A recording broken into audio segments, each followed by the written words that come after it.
If you're like me and a lot of welders, this is how you store your welding helmet. I never liked this very much, so I decided I'm going to make one of these helmet hooks you've seen on the internet, I'm sure. After taking some rough measurements, I started sketching out some ideas in Fusion 360. I had a leftover piece of sheet metal that I think would be perfect for this. I might even be able to get two of them on the same sheet. I went through several iterations of the hook, and what I would do is I would 3D print these on my 3D printer just to see how they look in the real world.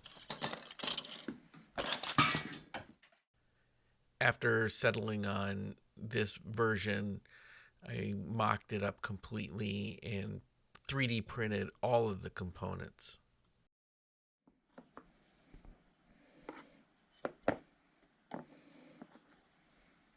I then took that model and exported the pieces to an AutoCAD DXF file that I could import into the Waterjet. If you'd like to get a copy of this DXF file, there's a link in the description on how you can download it. I put that AutoCAD DXF file onto a USB thumb drive and took it to where I was able to have it output to a Waterjet. And where I was able to take this is to the ThinkBox, which is part of Case Western Reserve University. Was perfect. Sometimes The ThinkBox is somewhat of a makerspace, but it's also a collaborative space, an innovation space where young entrepreneurs who may have an idea for a product can come and meet with other people to help them develop a product and then use some of the fabrication equipment to possibly make a prototype. They have meeting rooms on one floor of this building. On another floor, they have a whole slew of 3D printers, laser engravers, vinyl cutting machines, kind of you name it. They also have a floor dedicated to fabrication where they have some welders supplied by Lincoln Electric. They have a full wood shop, including a CNC router. And they have several metal cutting lathes, bandsaws, Bridgeport mills, some jet mills, and they have a water jet. So this fits in here. The best part about this place, as it pertains to me, just your average maker, is these are all free to use. It doesn't cost anything to come up and use the lathe or the mill. You just have to be trained a little bit on how to safely operate them so you don't get yourself killed. For Christmas. And then The Waterjet is no different. It's essentially free to use. However, what you do pay for is the amount of abrasive that goes through the cutting nozzle, the garnet. And they determine that based on the time that the abrasive pump is running. But if your cut takes less than 10 minutes, then they don't charge you. yeah, I think it's so cool how So this is only the second or third time I've actually had something done on the Waterjet here at the ThinkBox. extruding. You're now However, the first two times were during the pandemic, and although I basically got the same services, one of the staff members of the ThinkBox actually did all the work for me because I was not allowed in the building. No non-staffers, non-students were allowed in the building. with this superstructure that on the resume. But when this video was recorded, we were on the downslope of the pandemic, so they were allowing community members back into the building.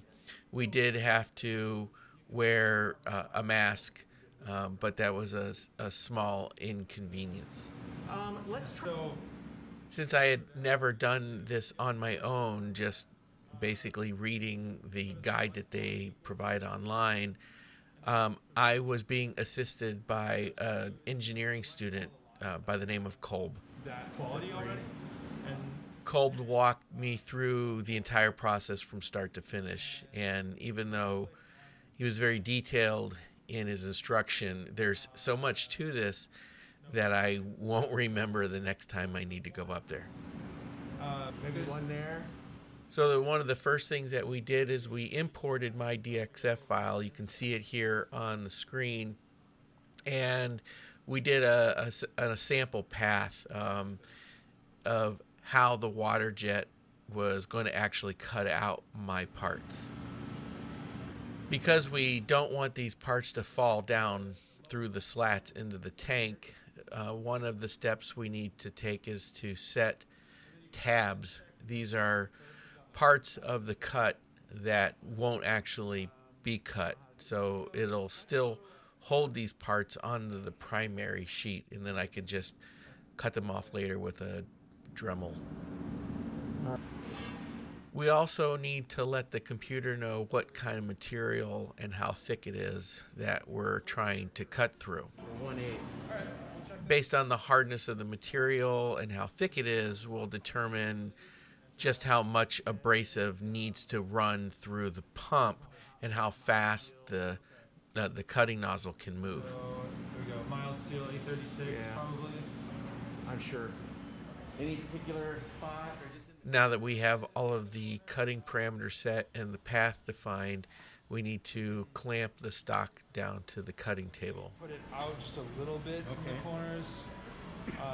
One of the steps in the setup is checking, that all of the dimensions or all of the movements are still on the material. So we're setting the point where the We next need to set the X and Y 0. This will be the lower left-hand corner of the DXF file. We'll be checking it later to make sure that all of the paths will land on this piece of stock. Okay, so how do I move That it? We might a run little off the end here. I also need to make sure that none of the clamps will interfere with the nozzle. actually we could get away with not having this clamp here, Okay. which will allow us to come closer to the edge. All right, perfect.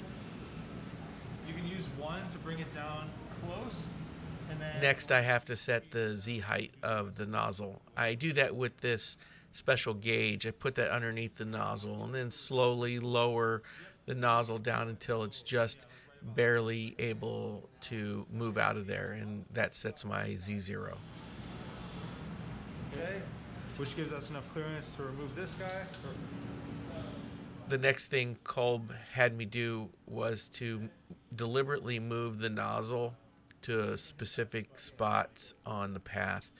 This would ensure that wherever we have things that need to be cut out are actually reachable by the nozzle and it doesn't fall off of the plate. You could actually move it closer. So go ahead and bring the water level up until it hits the bottom of these coils.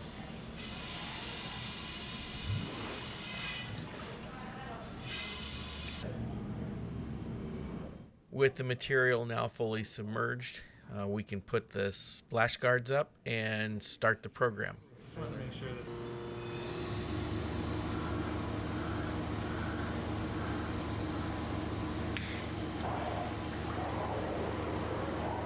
Well, during the cut, we noticed that there were an awful lot of bubbles coming from underneath the nozzle, and that is typically a bad sign that it's not cutting all the way through. We'll have to wait until the program finishes to find out for sure. Oh,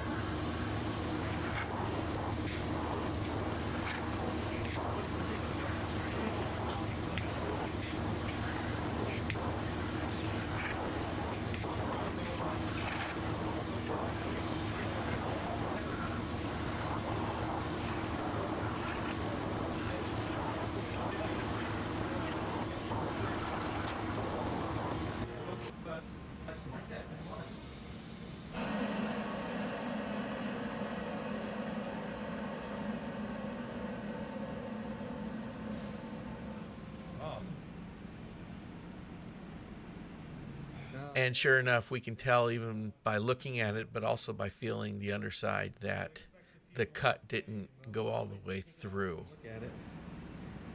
Yeah, wait, I hesitate to do that because once we take it off, Yeah, we'll lose registration. so Yeah, it didn't cut all the way through here. There's Yep. nothing there. okay. So rural farm. But all is not lost. This is recoverable because we haven't moved anything. The only thing we really need to do is run the program again, and it should cut all the way through the rest of the way this time. Yeah.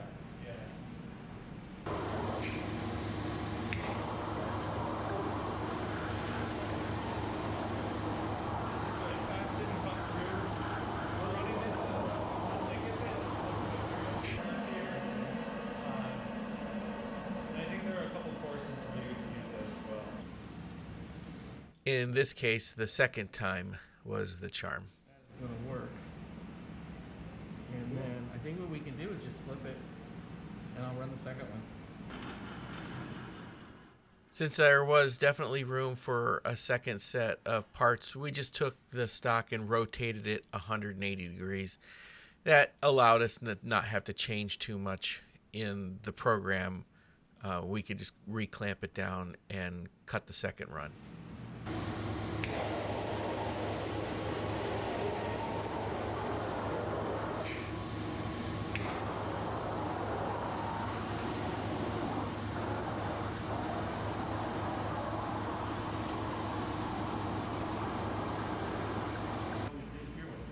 Well, now that the program is complete, we can drain the tank and take a look and see what we have.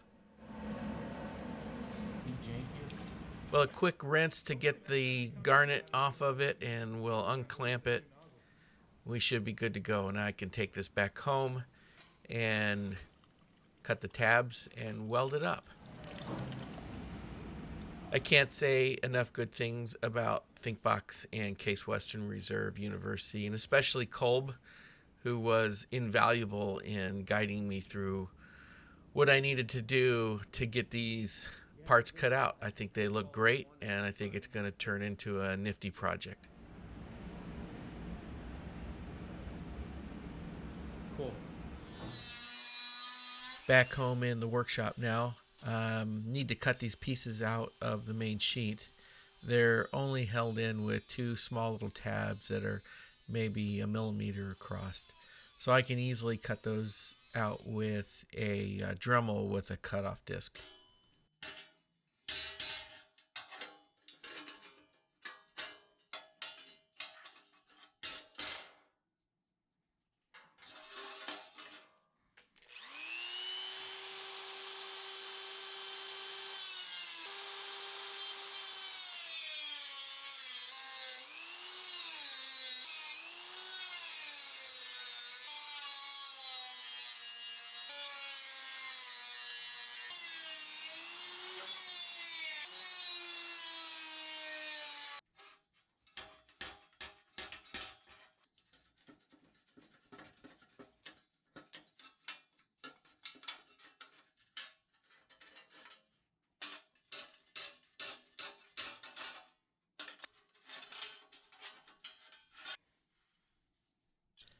I am fairly confident that this will fit together perfectly.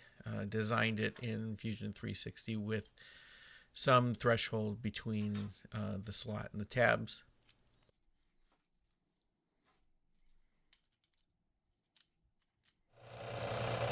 There's still some remnants of the tabs left on these parts. So I'm using this vertical belt sander I picked up from Harbor Freight some years ago to sand what's still on there off.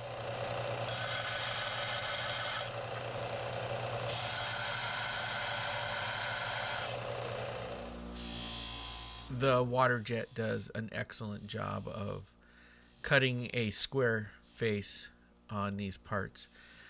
And there is a little bit of an edge there. Not so much a burr, but an edge. So I want to soften that a bit. So I'm using a gray Scotch-Brite wheel on a bench grinder.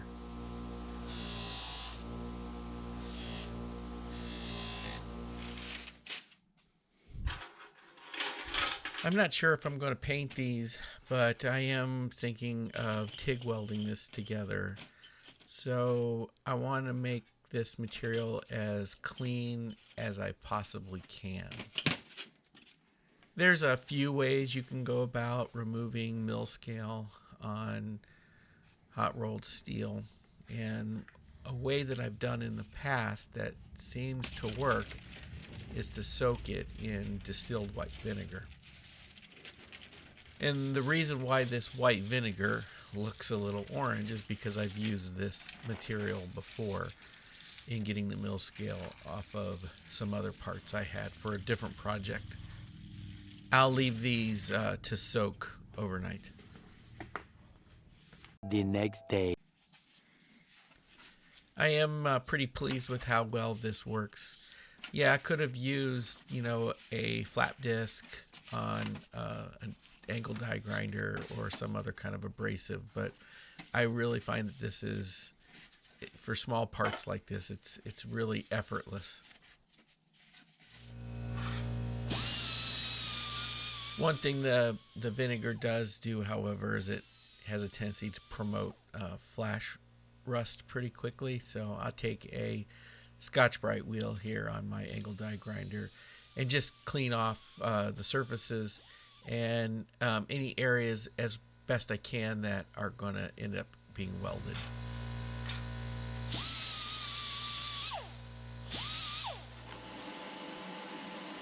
With all the pieces now clean and set together, I'm going to use the TIG torch, about 100 to 125 amps, to go ahead and tack these together autogenously. That means without using any filler. It's been months since I picked up my TIG torch and I'm a bit rusty, so I went ahead and grabbed some filler rod, and we'll just do a little lay wire to weld these together.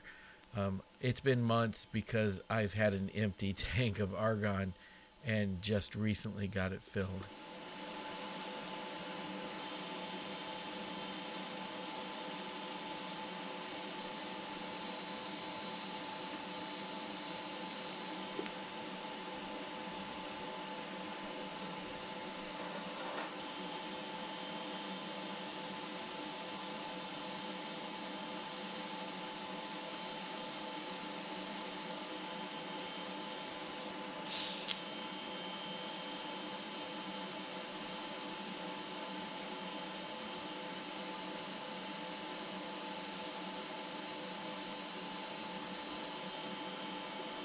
Well, unfortunately, these welds will not win me any awards. They are rather ugly, but they'll hold.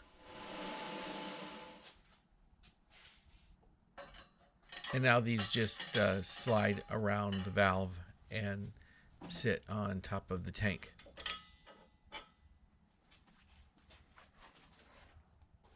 I think this is a much better way to store my helmet. Well, if you liked this video, I'd appreciate it if you'd give it a thumbs up. And if you're not a subscriber, please hit that subscribe button and don't forget the bell icon. Thanks for watching. We'll see you on the next one.